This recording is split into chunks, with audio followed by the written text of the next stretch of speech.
everyone, it's Liz from Phillips and Cheers and welcome to my first tutorial. For those of you that know me from my business Phillips and Cheers and maybe also from Instagram, you'll know that I do a lot of sewing. I thought it was about time I shared some of my skills with you all, especially if you're thinking of sewing for the first time. This tutorial also coincides with the launch of my patchwork garden fabric being sold on my website by the meter for you to do your own projects at home. This gorgeous fabric is made up from patchwork pieces which I've collected over the years, all of them antique and vintage. I don't know if you can see them, some beautiful little patchwork pieces in there, and then it's been digitally printed. Today's tutorial only requires 2 half-metre pieces, so it's a great way to get started and sewing. Okay, so the first things you will need for this project are 2 50cm square pieces of one fabric, so I've obviously chosen patchwork garden here, and 2 50cm fabric pieces of a contrasting fabric. I've chosen this lovely gingham. Both of these fabrics you can find over on my website. I will try and put a link at the bottom of the video. Okay, as you'll see, I have overlocked the edges of these pieces of fabric. It's just to stop them fraying. You really don't need an overlocker. You can do this by using a zigzag stitch on your sewing machine, or if you wanted you could use some bias binding and edge them, but it just makes things a lot easier. Okay, you will also need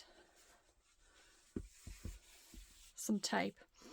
I've got probably about 2.5 meters here, but I'm probably being a little bit over cautious. You don't really need quite so much, I don't think, but it's just plain cotton herringbone tape. But of course, again, you can use whatever you want, as long as it's just something that isn't going to break easily.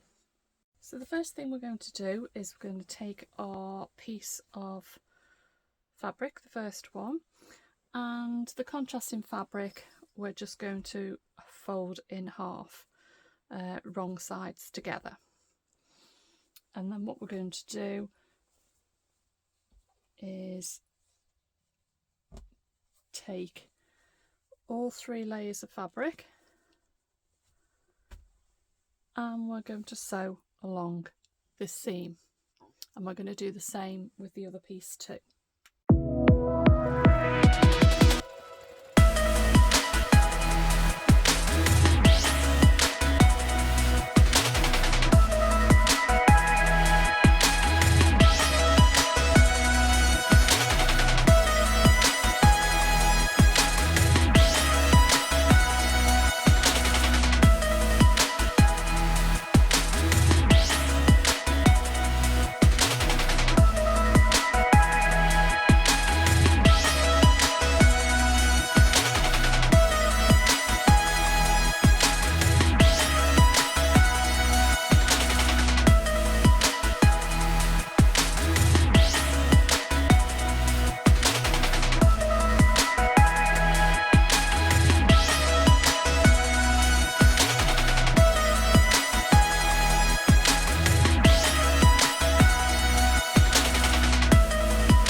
Okay, so what you should have now is 2 panels with the top piece attached and pressed. I can't stress highly enough how important it is to press as you go along. It makes such a difference to the finish of your make. So the next thing we want to do is pin the 2 pieces together. So right sides together.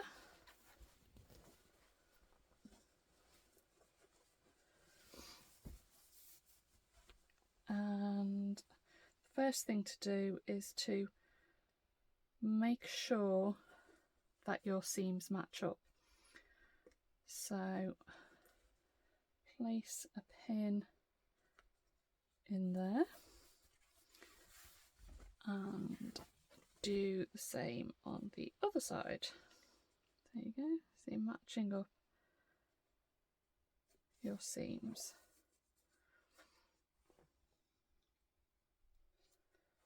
Pop in a pin. So then we are going to carry on pinning all the way around. Don't need too many pins, just a few here and there. Perhaps one in the top there, because we're going to put a channel into the top piece.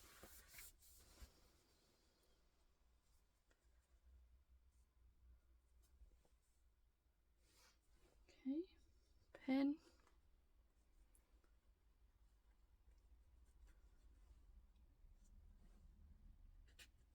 Pin.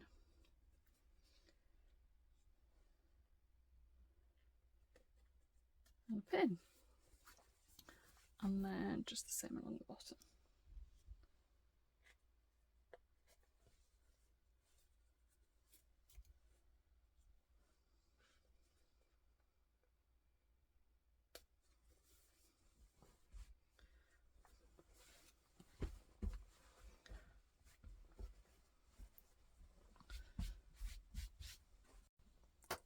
Okay, so the next thing we're going to do is make sure that we've got room for our drawstring. So the best thing to do is get your piece of binding, decide where you want the drawstring to go. You can have it straight at the top if you want, or you can have it in the middle. I think it's quite nice to have it in the middle, so you've got a sort of little ruffle. And then if you're using gingham, you've obviously got a brilliant way of marking it too, but if you haven't, then just use a pencil and allow a gap slightly wider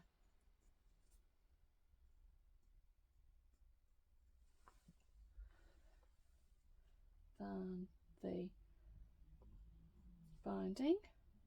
Just mark it there, because we're going to leave those gaps when we're sewing all the way around our bag, and do exactly the same on the other side. So just measure where you've made that. So that's about 11 centimetres, and it is 3.5 centimetres wide. So do the same on the other side.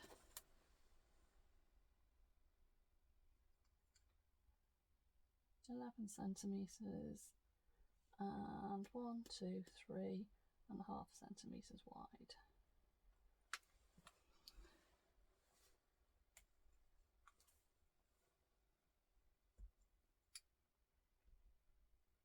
.11 centimetres, 1, 2, 3.5 centimetres wide. Okay. And now all we're going to do is sew all the way around our bag, but stopping here and starting again here. If you use a machine, do a little reverse stitch at the top and bottom of each of these points.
So now you should have one piece, double-sided, with stitching all the way around except for the 2 gaps there.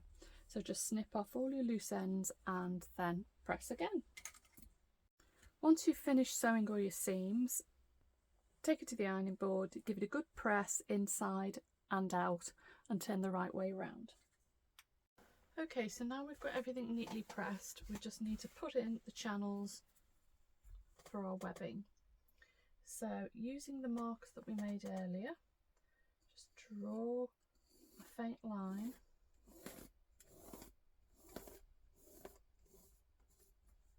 along here.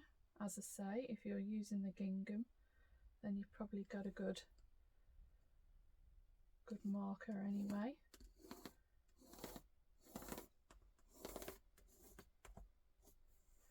And what I would do is when you get to the end,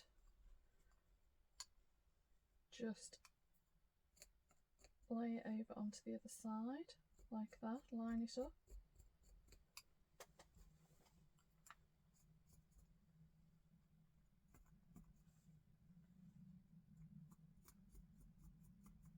So you can do exactly the same on the other side.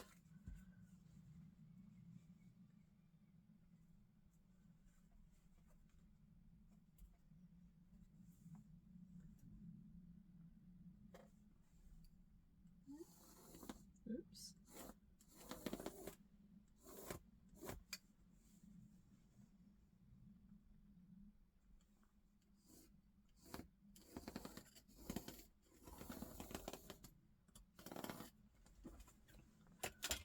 So now what we're going to do is open it out and we are going to sew all the way around the bag. So make sure to lay it over your machine like that, not catching in any of the underneath fabric.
Okay, so now you should have a nice neatly pressed bag, and the last thing we're going to do is put in the ties.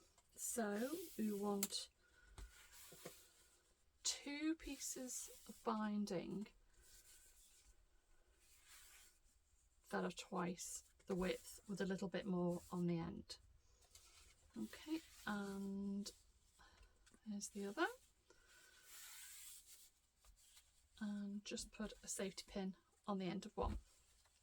Okay, so now we go into our opening.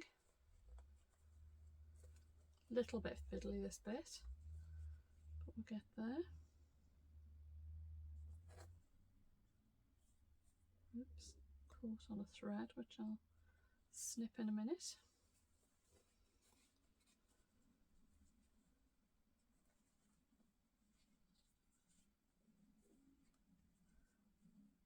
Don't worry about the end of your binding fraying, because we can either stitch it or tie it at the end.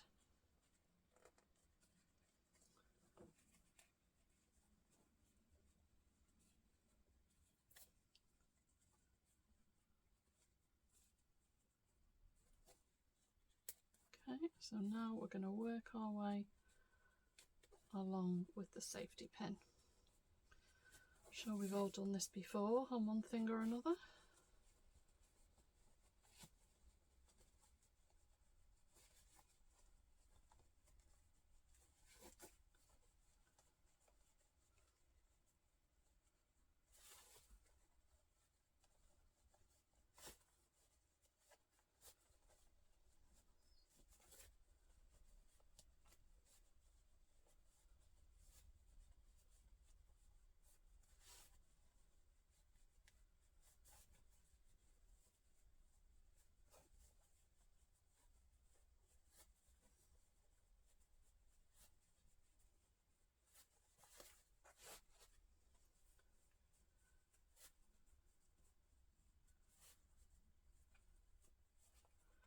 And when you get to this side, again, just a little bit fiddly.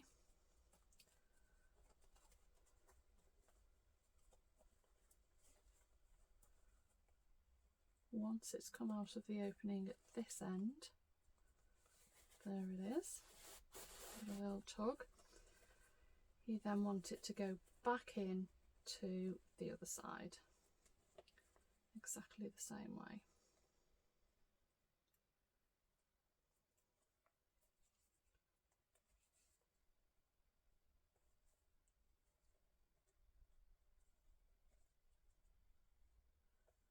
Where are we?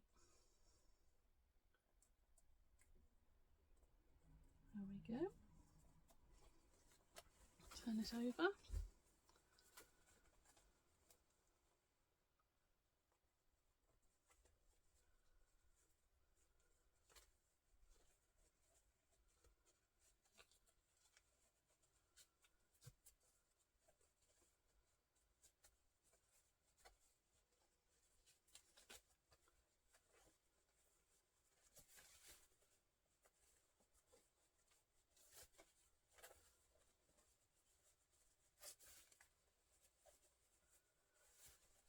Keep shuffling it along as you go.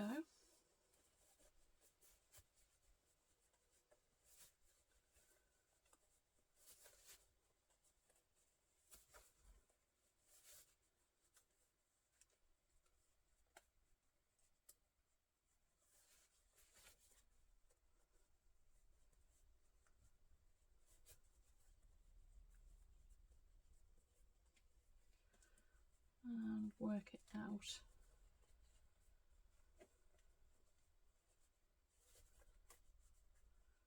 At this end.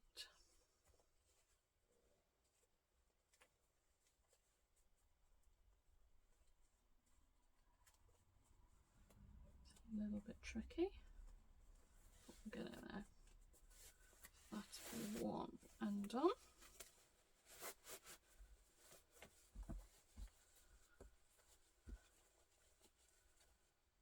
Now we want to turn it over again. Make sure getting all our ends okay. And this time, take the pin off. We're going to start at the other end. So put your pin in.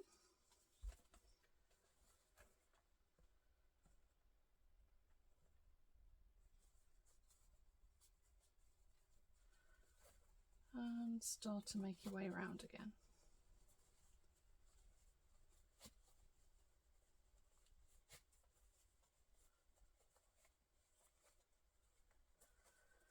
I know this is probably the fiddliest bit of it all, but it's worth it when you see the results. Of course, you can do these bags in any size that you like. Makeup bags, kit bags, bags for travelling. I often take one of these with me on holiday so that if you have any dirty washing, rather than putting it back straight into your suitcase, perhaps with other clean clothes, then I just pop them in one of these bags and you're good to go. There we go, we're going around that way and we're on the last leg.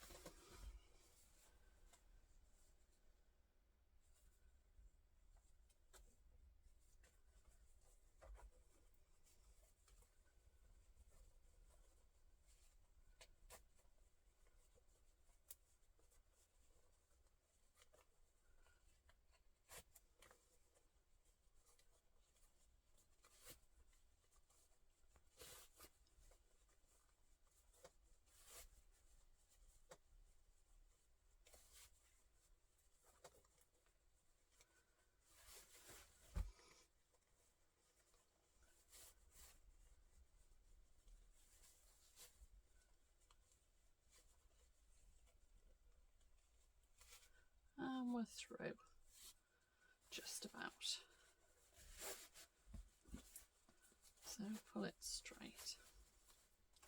So now you should have flat.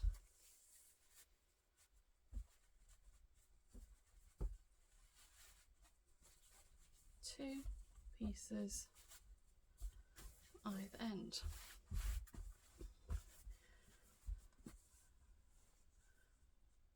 Take pin off.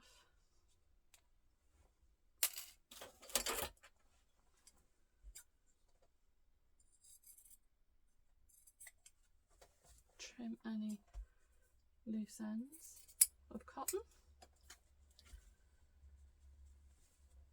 And you can just tie them in a knot. If you want to overstitch the end, you can do, but you really don't have to. Once you've done that, just give them another little snip and they should be good to go.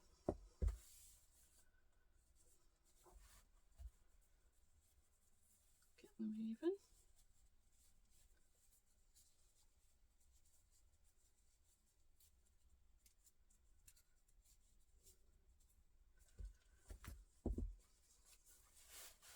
And there you go.